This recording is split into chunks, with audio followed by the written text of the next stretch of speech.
भजन छ। परमेश्वरको वचनको विषयमा यो भजनहरूमा वर्णन गरेको हामी पाउँछौँ। यात्री जीवनमा परमेश्वरको वचनले अवश्य पनि हामीलाई सान्त्वना दिन्छ समस्या पर्दाखेरि, होइन त। हरेक कुराहरूमा नयाँ उत्साह, नयाँ जोस, नयाँ आशाले हामीलाई चाहिँ भराउ पार्दछ। हामी अन्तमा एउटा अन्तिम भजन गाउनेछौँ, त्यसपछि हामी अर्को सभाको अर्को पाटोमा हामी जानेछौँ। भजन नम्बर 101 हामी गाउनेछौँ, त्यसपछि चाहिँ हामी अरू कार्यहरूमा अघि बढ्नेछौँ। हामी भजन नम्बर 101, जसलाई चाहिँ सुस्मिता तिवारीले छान्नुभएको रहेछ, यो भजन गाउनेछौँ र हामी अघि बढ्नेछौँ।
सधैँ हामी भजन गाउने भागलाई हामी हेरिराख्नेछौँ र बाँकी समय चाहिँ मण्डलीका पास्टरलाई दिनेछौँ।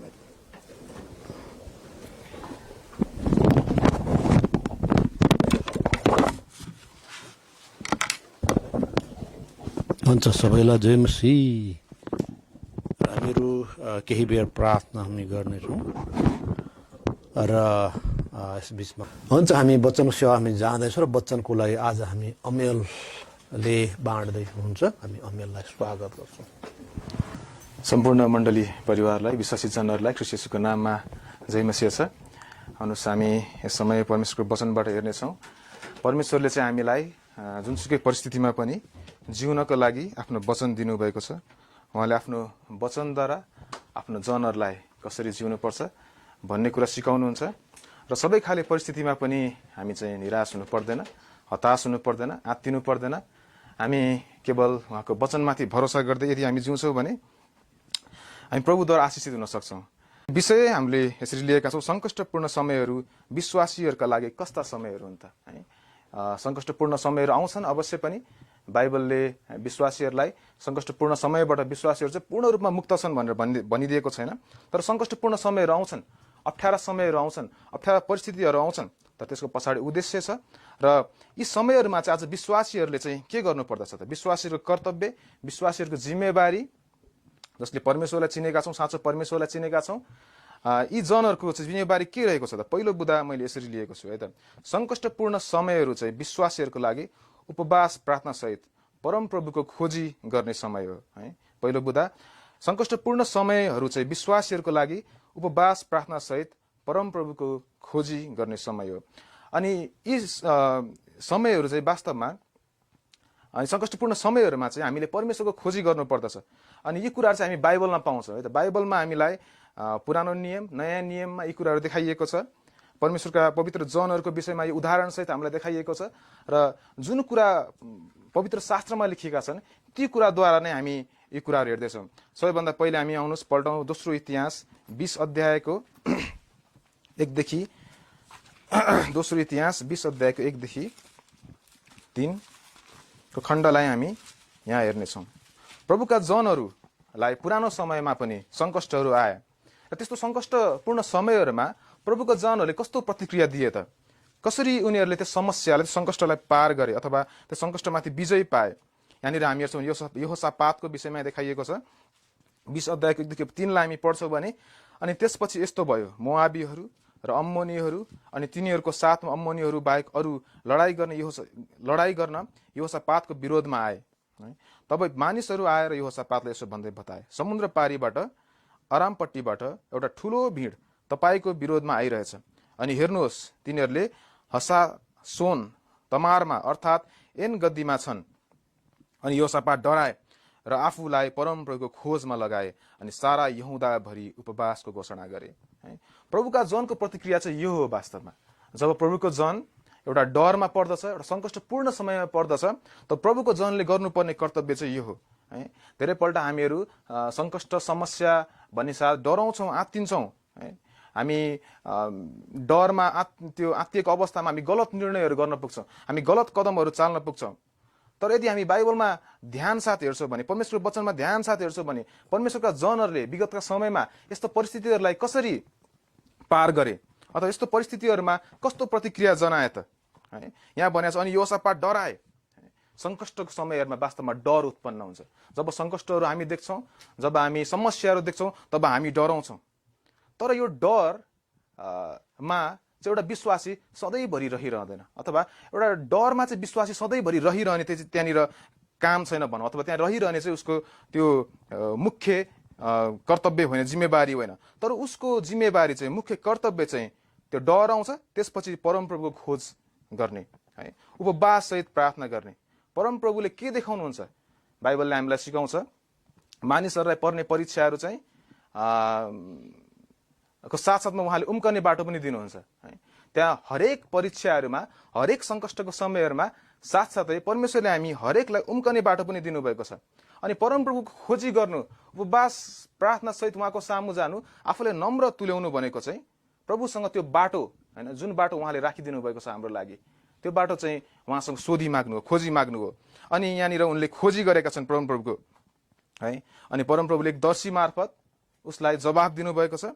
अनि उसलाई यहाँ पठाउनु भएको 16 पद 17 पदमा हामी हेर्छौँ, त्यो घटना पाउँछौँ। अनि परमप्रभुले उनीहरूले जवाब दिनुहुन्छ र भन्नुहुन्छ आफूलाई हाजिर गराओ। होइन 17 पदमा, हे यहुदा र यरुसलेम हो, आफूलाई हाजिर गराओ, त्यस लडाइँमा हाजिर गराओ। त्यो लडाइँमा यहोशापातको विरोधमा आउने भिड ठुलो भिड थियो, तरै पनि उनले परमप्रभुको खोजी गरे, उपवास प्रार्थना सहित आफूलाई नम्र तुल्याए।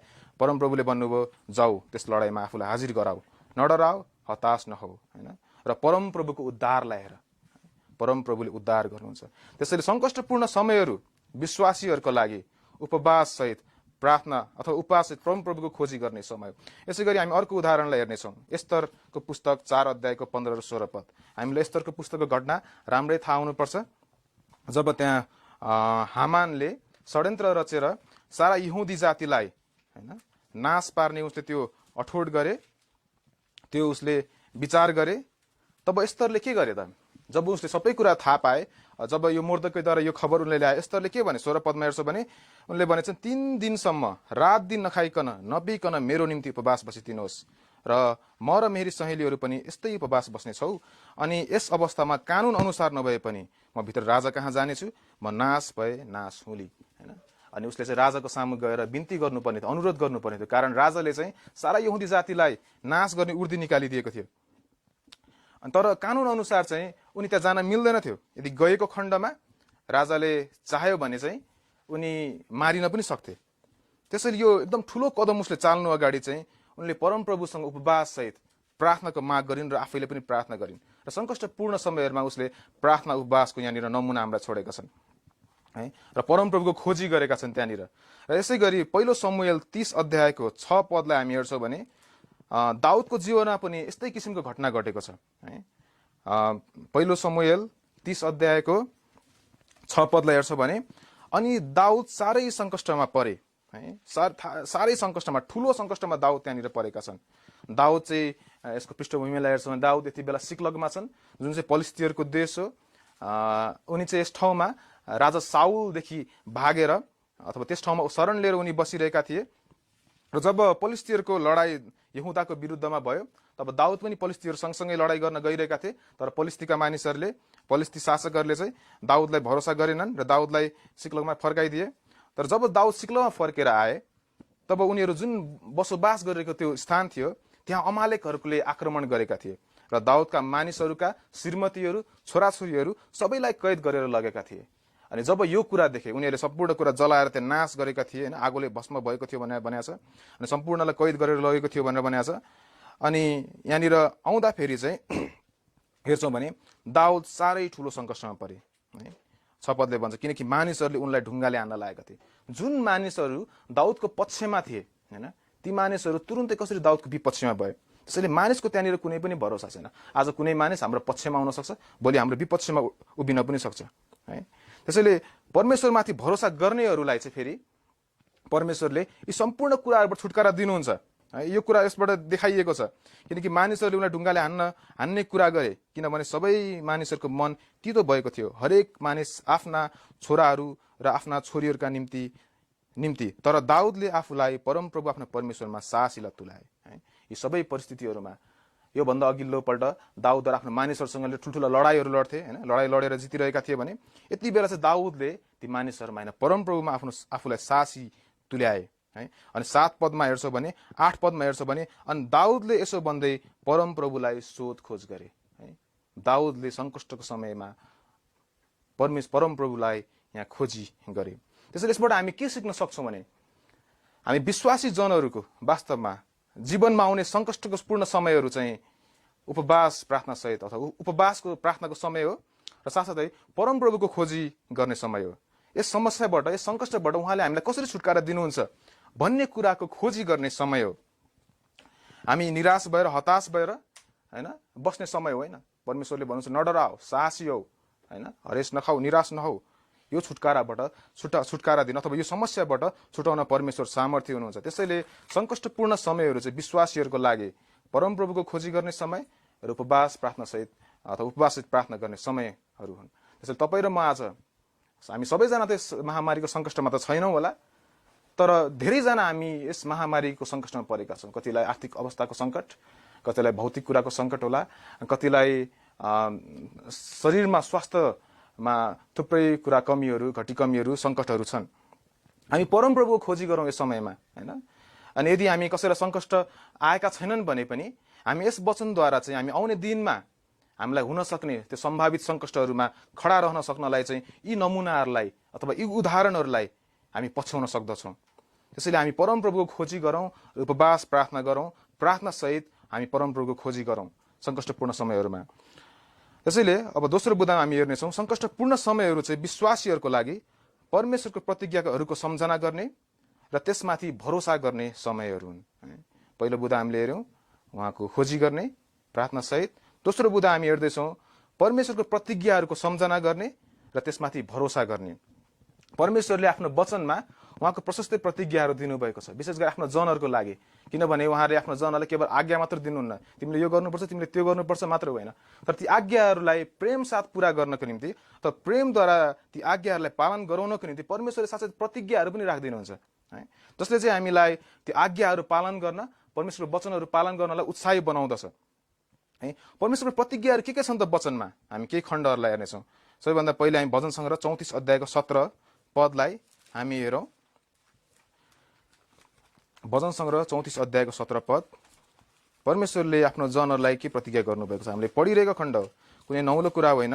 34 अध्यायको 17 पदमा यसरी लेखिएको छ, धर्मी जनहरूले पुकार्दछन् अनि परमप्रभुले सुन्नुहुन्छ र उनीहरूका सबै कष्टहरूबाट उनीहरूलाई छुटकारा दिनुहुन्छ। परमप्रभुले आफ्ना जनहरू, धर्मी जनहरूको पुकार सुन्नुहुन्छ र उहाँले भन्नुभएको छ उनीहरूलाई सबै कष्टहरूबाट छुटकारा पनि दिनुहुन्छ। र 50 को 15लाई पनि हामी हेर्नेछौँ। भजन सङ्ग्रह 50 को 15। अनि सङ्कष्टको दिनमा मलाई पुकार, परमप्रभुले भन्दै हुनुहुन्छ म तिमीलाई छुटकारा दिनेछु र तिमीले मेरो बढाइ गर्नेछौ। यो परमप्रभुको वचन हो, परमेश्वरले भन्नुभएको वचन हो। अनि हामी जान्दछौँ परमेश्वरले जे बोल्नुहुन्छ, उहाँको मुखबाट जे निस्किन्छ वचन, त्यो कहिले पनि अपुरो हुँदैन है, त्यो जहिले पूर्ण हुन्छ, पुरा हुन्छ। उहाँले आफ्नो इच्छामा यी कार्यहरू गर्नुहुन्छ, उहाँले आफ्नो जनहरूलाई आफ्नो इच्छामा छुटकारा छुटाउनुहुन्छ। त्यसैले यी प्रतिज्ञाहरू चाहिँ परमेश्वरले आफ्नो वचनमा हाम्रो लागि राखिदिनु भएको छ है। धेरैपल्ट हामी प्रतिज्ञामाथि भरोसा गर्ने, प्रतिज्ञाहरूमाथि उहाँको वाचाहरूमाथि भरोसा गर्ने भन्छौँ, तर के हामीले सम्झना गरेका छौँ त? सबैभन्दा पहिले सम्झना गर्नु जरुरी छ है। कसरी सम्झना गर्ने त? यी वचनहरू पढेर नै हो। उहाँले हामीलाई के प्रतिज्ञा गरिदिनु भएको छ। हामी दिनहुँ वचनलाई पढ्छौँ भने, दिनहुँ उहाँको वचनमा खोजी गर्छौँ भने हामी यस्ता प्रतिज्ञाहरू पाउँछौँ, प्रशस्तै पाउँछौँ, जुन वचनले अथवा जुन प्रतिज्ञाले चाहिँ हामीलाई सङ्कष्टपूर्ण समयहरूमा पनि होइन उहाँमाथि भरोसा गर्न, उहाँको प्रतिज्ञाहरूमाथि भरोसा गर्न हामीलाई सिकाउँदछ। त्यसैले सङ्कष्टपूर्ण समयहरू परमेश्वरको प्रतिज्ञाहरू सम्झना गर्ने र त्यसमाथि भरोसा गर्ने समय हो। हामी यो अवसर लिउँ है। यो समयमा हामी निराश हताश हुँदै होइन, तर परमेश्वरले हामीलाई यस्तो समयहरूमा कस्तो प्रतिज्ञाहरू देखाउनु भएको छ, के प्रतिज्ञा उहाँको वचनले हामीलाई बताएको छ त है। हामी वचनमा खोज्छौँ भने हामी त्यो कुरा पाउँदछौँ। त्यसलाई सम्झना गर्दै हामी भरोसा गर्छौँ भने यसले हामीलाई चाहिँ अर्को बुदा अथवा अर्को कुरामा यसले हामीलाई अर्को कदममा अगाडि बढाउँछ भनौँ, अर्को एक कदम अगाडि बढाउँछ। त्यो कदम चाहिँ हो उहाँको उद्धारको छुटकाराको सामर्थ्य हेर्नलाई है। सङ्कष्टपूर्ण समयहरूमा जब हामी उहाँको प्रतिज्ञाहरू सम्झना गर्दै भरोसा गर्छौँ भने उहाँको छुटकाराको सामर्थ्य हामी हेर्न सक्दछौँ है। उहाँको वचनमाथिको भरोसाले चाहिँ हामीलाई उहाँले दिनुहुने त्यो सामर्थ्य सहितको छुटकारा उद्धारतिर हामीलाई डोर्याउँछ है, त्यहाँतिर हामीलाई पहिल्याउँछ भनौँ। हामी केही खण्डहरू हेरौँ। दानियलको पुस्तक 3 अध्यायको 17 र 18 पदलाई हामी हेर्नेछौँ। दानियलको पुस्तक 3 अध्यायको 17 र 18 पद। यो खण्डलाई हामीले योभन्दा अघिल्लो बाइबल अध्ययन गरिसकेका छौँ। यस अध्ययनमा चाहिँ अथवा यस खण्डमा चाहिँ सद्रक मेशक र अबेदनगोलाई त्यहाँनिर मूर्तिको सामु राजा नपुक्कदनेश्वरले त्यहाँ ढोग्न लागेका छन्, दण्डवत गर्न लागेका छन्। तर यी जवान व्यक्तिहरूले चाहिँ राजाको आज्ञालाई साफ इन्कार गरेका छन् अनि उनीहरू मृत्युमै पुग्नु परे तापनि उनीहरू चाहिँ ती कुरादेखि डराएका छैनन् है। तर उनीहरूले भरोसा गरेका छन्। सायद उनीहरूले प्रतिज्ञाहरू सम्झना गरेका थिए हैन। उनीहरूले त्यतिखेर पढ्न त पाएनन् होला, तर यी प्रतिज्ञाहरू उनीहरूलाई याद भएको हुनुपर्छ है। त्यसरी उनीहरूले चाहिँ भन्छन् यस्तै हो भने पनि हाम्रा परमेश्वरले जसको सेवा हामी गर्दछौँ 17 पद, हामीलाई त्यस जलिरहेको आगोको भट्टीबाट छुटाउन सक्नुहुन्छ। अनि हे राजा, उहाँले हामीलाई तपाईँको हातबाट छुटाउनुहुनेछ। 18 पद, तर यस्तो भएन भने पनि हे राजा, यो कुरा तपाईँलाई थाहा होस्, हामी तपाईँका देवताहरूको पूजा गर्ने छैनौँ, न त तपाईँले खडा गर्नुभएको सुनको मूर्तिलाई नै दण्डवत गर्नेछौँ है। यो प्रतिक्रिया चाहिँ प्रभुका पवित्र जनहरूको हुनुपर्दछ सङ्कष्टपूर्ण समयहरूमा उहाँको उद्धारलाई हेर्नलाई होइन। यो किसिमको भरोसा, उहाँको प्रतिज्ञाहरूमाथि भरोसा हुनुपर्दछ। अनि फलस्वरूप उनीहरूको यो अठोटले गर्दा, उनीहरूको यो आत्मविश्वास अब यो विश्वासले गर्दाखेरि परमप्रभुले के गर्नुभयो त? अब 27 पदलाई हामी हेर्छौँ भने अनि शासकहरू, राज्यपालहरू, कप्तानहरू र राजाका सल्लाहकारहरू भेला भए र ती मानिसहरूलाई हेरेर जसका शरीरहरूमाथि आगोले कुनै असर पारेको थिएन। जब उनीहरूलाई भट्टीबाट निकालियो त्यसपछिको घटना हो यो। कुनै असर पारेको थिएन उनीहरूको शरीरमा, न उनीहरूको शिरका केस डढेको थियो, न उनीहरूका कोटहरू बदली भएका थिए, न त उनीहरूमाथि कुनै आगोको गन्ध नै थियो। त्यहाँ कुनै पनि कुरा त्यो आगो भनौँ जसले भस्म पार्नेवाला थियो। परमेश्वरको सामर्थ्यमा ती कुराहरूले उनीहरूलाई सानो थोरै पनि त्यहाँ हानि पुर्याएन है। उनीहरूको भएको वस्त्र जुन कुरा उनीहरूको थियो ती कुरालाई पनि हानि पुर्याएन। र यहाँ भनेको छ उनीहरूमाथि कुनै आगो गन्ध पनि थिएन है। एकजना प्रचारकले प्रचार गर्नुभयो, जब परमेश्वरले छुटकारा दिनुहुन्छ, छुटाउनुहुन्छ, तब उहाँले चाहिँ पूर्ण रूपमा र सिद्ध रूपमा छुटकारा दिनुहुन्छ है। त्यहाँ कुनै पनि खोट पाइँदैन, त्यहाँ कुनै पनि दोष लगाउने ठाउँ पाइँदैन। परमेश्वरले दिनुहुने छुटकारा चाहिँ एकदम सिद्ध र पूर्ण हुन्छ है। अनि यसै गरी दानियललाई पनि परमेश्वरले आफ्नो सामर्थ्यद्वारा छुटकारा दिनुहुन्छ हैन त। उसलाई सिंहको खोरमा हालिएको थियो है, तर स्वर्गको दूत पठाइकन परमेश्वरले सिंहहरूको मुख बन्द गरिदिनु भयो। दानियलले त्यो गवाही दिएका छन्। त्यसैले जब हामी उहाँको प्रतिज्ञाहरू सम्झना गर्छौँ, उहाँमाथि भरोसा गर्छौँ, सङ्कष्टपूर्ण समयहरूमा हामी उहाँद्वारा मिल्ने त्यो छुटकारा, त्यो सामर्थ्यको छुटकारा, उद्धारलाई हामी देख्न सक्दछौँ। त्यसले सङ्कष्टपूर्ण समयहरू चाहिँ हाम्रो लागि यी कुराहरू गर्ने अवसरहरू बनेको होस्। र अर्को बुदा हामी हेर्नेछौँ, सङ्कष्टपूर्ण समयहरू चाहिँ धीरज साथ वचन पालन गर्ने समय पनि हो है। उपवास प्रार्थना गर्ने समयहरू हो, उहाँको प्रतिज्ञाहरू सम्झना गर्ने, भरोसा गर्ने समय हो, उहाँको सामर्थ्यको छुटकारा उद्धारलाई हेर्ने समयहरू हो, र साथसाथै उहाँको वचनलाई धीरज साथ पालन गर्ने समयहरू पनि हो। हामी युसुफको उदाहरण यति बेला हेरौँ। युसुफको पुस्तक 29 अध्यायको 9 पदमा। अनि युसुफलाई चाहिँ उसको आफ्नै उसको दाजुहरूले भनौँ मिश्र देशमा बेचिदिएका छन्। र युसुफ चाहिँ आफ्नो बाबुको भनौँ याकुबका प्रिय छोरा थिए, प्रिय पुत्र भनौँ। अनि उसको ओहदा, उसको स्थान, उसको घरका, उसको आफ्नो घरमा उनको जुन मान मर्यादा, जुन उसको रहन सहन थियो, उनी एकदम बाबुको नजिकमा भएर जिउँथे होइन। एकदम बाबुको प्रिय छोरा उनी थिए, जुन कुराले गर्दा उनका दाजुहरू डाही भए र उनलाई चाहिँ मिश्र देशमा बेचियो। अनि मिश्र देशमा युसुफ बेचे तापनि है, युसुफको जीवनमा सङ्कष्टपूर्ण समयहरू आए तापनि युसुफले आफ्नो विश्वासयोग्यतालाई कहिल्यै भङ्ग हुन दिएन है। उनले परमेश्वरको वचनलाई कहिले पनि उल्लङ्घन गरेनन् है। जब उनी पोतिफरको घरमा काम त्यहाँ गर्दै थिए, जब पोतिफरको श्रीमतीले उनप्रति खराब दृष्टि त्यहाँ लगाइन् र उनलाई आफूसँग सुत्नको लागि कर गर्दाखेरि युसुफले 29 अध्यायको 9 पदमा, माफ गर्नुहोस् 39 अध्यायको 39 है त, 39 अध्यायको 9 पदमा यसरी जवाब दिएका छन्। हामी अन्तिम खण्ड मात्र पढौँ। तब कसरी म यति ठुलो दुष्टता गर्न र परमेश्वरको विरोधमा पाप गर्न सक्छु र। उनको जीवनमा यति उथल पुथल आइसकेको छ, उनको जीवनमा यति ठुलो घटना घटिसकेको छ। उनी दासको रूपमा बेचिएका छन्, उनी दास भएर जिउनु परिरहेको छ र दास भएर जिउनु परिरहेको अवस्थामा उनको जुन पहिलेको उसको अवस्था थियो त्योभन्दा पछिल्लो अवस्था उसको एकदमै नराम्रो छ। हुन त त्यहाँ उसको उन्नति प्रगति पनि भएको छ होइन, नभएको होइन। तरै पनि यस्तो अवस्थामा पनि उनले परमेश्वरको विरुद्धमा पाप गर्न चाहेका छैनन् है। उनले परमेश्वरको वचनलाई धीरज साथ पालना गरिरहेको हामी देख्छौँ। उनले कहिले पनि परमेश्वरलाई सरापेका छैनन् अथवा परमेश्वर माथि अविश्वासको प्रश्न गरेका छैनन्। अनि बाइबलभरि युसुफ यस्तो व्यक्ति हुन् जसको विषयमा हामी कुनै दोष, कुनै खोट बाइबलभरि पाउन सक्दैनौँ। हुन त उनी पनि हामी जस्तै एउटा कमजोर व्यक्ति थिए, उनी पनि हामी जस्तै मानिस नै हुन् शरीरमा, तरै पनि उसको विषयमा कुनै पनि दोष, कुनै पनि खोट हामी बाइबलमा पाउँदैनौँ है। उसले परमेश्वरको वचनप्रति त्यो धीरज देखाए पालन गर्नमा।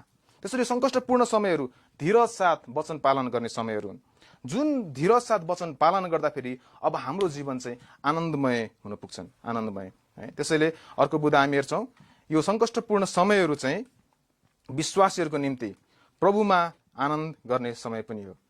जब हामी वचन पालन गर्छौँ, जब हामी परमप्रभुमा सोधी खोजी गर्छौँ, परमप्रभुको प्रतिज्ञाहरूमाथि भरोसा गर्छौँ र उहाँको त्यो उद्धार, त्यो सामर्थ्य सहितको उद्धारलाई हामी हेर्छौँ, तब हामी उहाँमा आनन्द मनाउनेहरू हुन सक्दछौँ। फिलिपी 4:4लाई हामी एकचोटि हेरौँ। फिलिपी 4:4लाई पावलले त्यहाँनिर लेखेका छन्, फिलिपीको मण्डलीलाई, प्रभुमा सधैँ आनन्द गर, फेरि पनि भन्दछु म आनन्द गर। जुन पुस्तकको अध्ययन हामीले अघि नै गरिसकेका छौँ। अनि पावलको जीवनलाई हामी हेर्छौँ भने पावलको जीवनमा त्यति ठुलो चाखलाग्दो आनन्द गर्नुपर्ने कुरा हामी भौतिक शरीरमा केही पनि पाउँदैनौँ। तर उनले त आफ्नो जीवनलाई नै एकदम कष्टपूर्ण साथ प्रभुको सेवामा लगाएको होइन, सेवा गर्दै बिताएको हामी त्यहाँ पाउँछौँ। कति ठाउँमा ढुङ्गाले उनी हानिएका छन्, कति ठाउँमा उनी उनलाई कोर्रा लगाइएको छ। अनि जब हामी प्रभुलाई हेर्दै जिउन सिक्छौँ तब हामी आनन्दित हुन सक्दछौँ। कारण हाम्रो परमेश्वर चाहिँ, हाम्रो प्रभु चाहिँ कहिले पनि होइन बदल्नु नहुने परमेश्वर, नबदल्ने परमेश्वर हुनुहुन्छ। उहाँ चाहिँ अपरिवर्तनीय परमेश्वर हुनुहुन्छ। हो, हाम्रो समयहरू, हाम्रो परिस्थितिहरू, हाम्रो अवस्थाहरू बदली हुन्छन्, तलमाथि उतार चढाव हुन्छन्, तर हाम्रो प्रभु एक समान हुनुहुन्छ। उहाँले जे पहिले भन्नुभयो उहाँले अहिले पनि त्यही गर्नुहुन्छ। उहाँले छुटकारा दिनेछु भनेर भन्नुभएको छ र उहाँले इच्छा गर्नुहुन्छ भने हामीलाई छुटकारा दिनुहुन्छ। उहाँको त्यो प्रतिज्ञाहरू छन्। उहाँले भन्नुभएको छ, तिमीहरूले माग म तिमीहरूले दिनेछु। यसको अर्थ हामीले जे माग्दा पनि हुन्छ र उहाँले जे पनि दिनुहुन्छ भन्ने त होइन, तर उहाँको महिमाको लागि है, उहाँले चाहनुभयो भने हामीले कस्तो किसिमको छुटकारा, कस्तो किसिमको उद्धार दिनुहुन्छ भन्ने कुरा हामीले देखिसकेका छौँ। त्यसैले यी सङ्कष्टपूर्ण समयहरू तपाईँ र मेरो लागि चाहिँ है निराश हुने समय, हरेस खाने समय नभएका हुन्, तर हामी परमेश्वरको वचनलाई हेरेर उत्साही हुने समयहरू यो भएको होस् है। सङ्कष्टपूर्ण समयहरूमा हामी यदि एकदम सङ्कष्टमा पर्छौँ भने हामी परमप्रभुको खोजी गरौँ है, उहाँको प्रतिज्ञाहरूको सम्झना गरौँ है। जब उहाँले हामीलाई हामी प्रतिज्ञामाथि भरोसा हामी गर्दछौँ, जब हामीले उहाँलाई छुटकारा दिनुहुन्छ, तब उहाँको सामर्थ्यलाई हामी हेरौँ कसरी उहाँले हामीलाई छुटाउनु भयो र उहाँको वचनलाई हामी धीरज साथ पालना गरौँ र साथसाथै हामी सधैँभरि प्रभुमा हामी आनन्द हामी मनाउनेहरू हामी बनौँ। हुन्छ, हामी वचनको भागलाई यहीँ राख्नेछौँ